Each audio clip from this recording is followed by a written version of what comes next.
Hey there, Fiona J. Lindsay here of Love My Lifestyle with Fiona J. Online business, personal development and investing student and enthusiast, passionate about supporting professional women to creating an authentic life they love.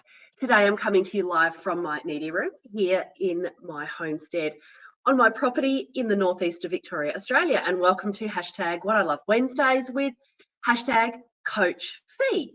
That's me. And you're going to have to excuse me. You can probably tell I'm not wearing makeup and I'm very, very blocked up and sinusy and sniffly, and I'm still recovering from 4 full-on days at the Formula One Grand Prix last week. So I hope you can forgive me. Yeah, I thought if I put makeup on, I'm just going to end up sneezing and wiping it all off. So hope you can forgive me. Today, I would love to share with you how I have found how tennis imitates life and business. And I know that a lot of you don't play tennis, and that's fine. A lot of you will, however, have hobbies and play sports, and hopefully you can see some parallels here. If you've been following me for a while, you'll know that tennis is a huge passion of mine. And I've been playing since I was 5, so that's a very, very long time. So thanks so much for joining me here on Facebook, LinkedIn, or YouTube, wherever you are watching this video from. I learned a fairly important lesson, I'd say a life lesson some time ago, and I consider myself extremely privileged to have been able to recognize the moment for what it was. I asked one of my mentors on a training call about how competitiveness affects one's ability to be able to attract the things that they really want to attract into their reality. And I'll be honest, I am a very, very competitive tennis player. I have been competing now for, 40 years. Oh, I said that out loud. But I've always felt that, well, not always, but for a large part of my life, I've kind of felt that the fact that I'm so competitive has been my reason for not achieving the very, very high goals that I've set for myself in the past, or that maybe God was angry at me for something that I did, or I was paying the price for mistakes that I'd made in a previous life. You know the drill. You start inventing these ridiculous reasons as to why things aren't working in your life. And then you generally start pointing the finger outside of yourself and playing the victim, really. And playing sport in general, I feel, is a huge imitator of life. It teaches us so much. And this is what I continue to teach my 2 sons, especially my youngest one, who is on his tennis journey as well.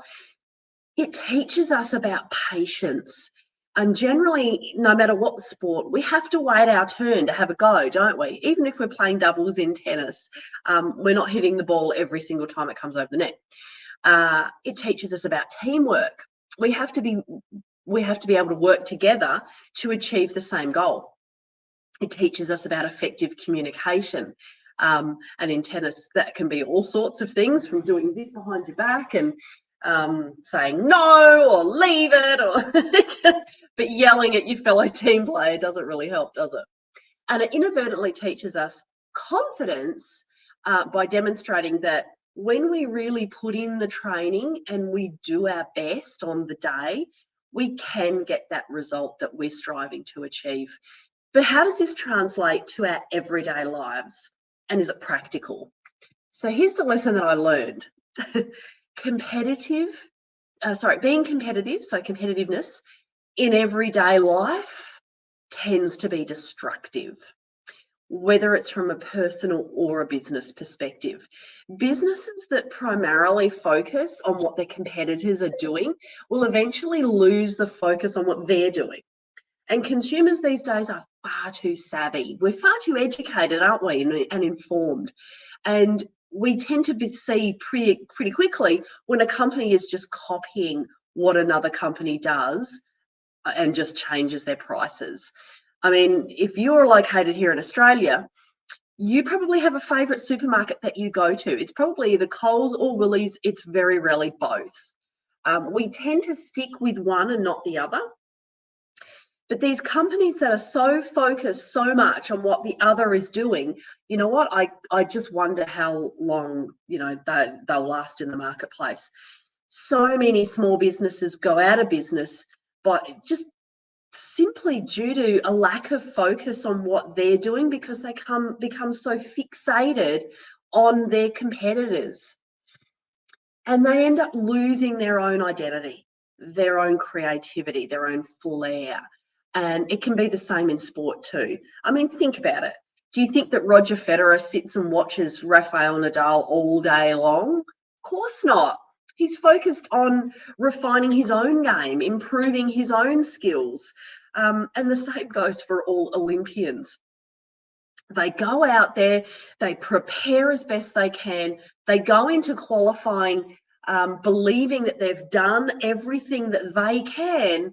And when the day comes, they'll find out pretty quickly whether or not their preparation has proved successful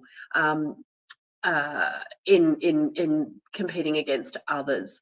It's not about focusing on them, it's focusing on yourself and being the best competitor that you can be. And I realized in myself that I'd become competitive with everything, and it really wasn't authentically me. There's the me on the tennis court, and there's the me who's, the mum, there's the me who's the business person. Now, it's not that I'm not being authentic. It's just that, when I'm on the tennis court, I'm all in, right? And I don't see anything else. It's kind of a weird thing for me. And people that know me kind of find that I'm so focused that I just don't notice anything. Like, I don't see anybody outside the court. That's how laser focused I am. And you can be that way in business without being competitive. I'm hoping I'm making sense here. I'd always wanted in business to research what everybody else was doing, how they were doing things, why they were doing things. And look, I'll be honest, I'm human. Sometimes I go through those days as well. But what I've learned is it's so irrelevant. You can never pretend to know what battles other people are fighting and what their journey is and why, and it's really none of our business. That's between them and God, right? All I can do is focus on improving me, preparing me the best way that I can. And in tennis, it's certainly important to recognize your opponent's weaknesses and learn to recognize them early. Of course, that's part of being competitive in sport. But at the end of the day, it's all what you focus on. If that's all you're focusing on, then your game will weaken and it will suffer as a result. You don't end up playing at your best because you're spending too much time focusing on the opposition, right? Instead of focusing on going for your best shots. And then you play a game of not losing instead of winning. So I'm hoping you can see the delineation there. If you end up focusing on your competitor, you end up playing a game of defensiveness instead of aggression, and it's backwards. If I lose against someone and I know that I've played the very best game that I could on that day, and I brought out some great shots that I'd prepared during my training, then I don't feel so bad knowing that my opponent was the better player on the day. And I take away what didn't work for me and how I can improve on working on that. And that's what I do with my coaching and my training. And I've learned not to focus on what my opponent did to win, which is what I used to do. It's irrelevant. And the exact same goes for business and life. If we take the focus off improving us and worrying about what everyone else is doing, we end up becoming the victim. We end up blaming everybody else for what's not happening for us. And we end up externalizing our shortcomings. And believe me, I did this in tennis. I used to say things like, well, if she hadn't done those stupid shots down the line, then I would have had a chance. I mean, it's childish, isn't it? If I just focused on playing my best game, stuck to my strategy and the shots that I do best, then it's possible the outcome could have been different. You absolutely get what you focus on. And if your focus is somewhere else aside from what you're doing, then your results are going to reflect that. So today, look at the areas of your life where you feel you're blaming external factors for your lack of results. Then really analyze what it is that you can do to change and improve that situation, it all starts with us, right? If we gave everything our absolute best, I promise you, you would absolutely astound yourself. Give it a go and try this on for yourself. You certainly don't need to be an athlete, but you do need to have something that you're working towards, whether that be in business and in life. So that's it for today. Thank you so much for watching. And if you did love today's training and got something from it, I'd really appreciate if you could pop a comment in the comment box below. Give me a thumbs up if you're on YouTube. And as always, remember to hit subscribe, click the bell to be notified when I go live. And also, if you are watching this on Facebook, do click love, wow emoji. If you're on LinkedIn and you got some value as well, click clap or love. Please do share this with your teams, tag your friends, and of course, please follow me on Facebook or LinkedIn to be notified when I go live, which is every Wednesday at 9 a.m. and every Friday at 9 p.m. Australian Eastern Standard Time. I am super passionate about supporting mature professional women to living a life of authenticity and self-empowerment and success, whatever that means to you. I'll see you again this Friday at 9 p.m. Australian Eastern for #Fridays with Fee. Have a super awesome couple of days wherever you are watching this in the world, personal development peeps. Shalom, namaste. Take care, bye for now.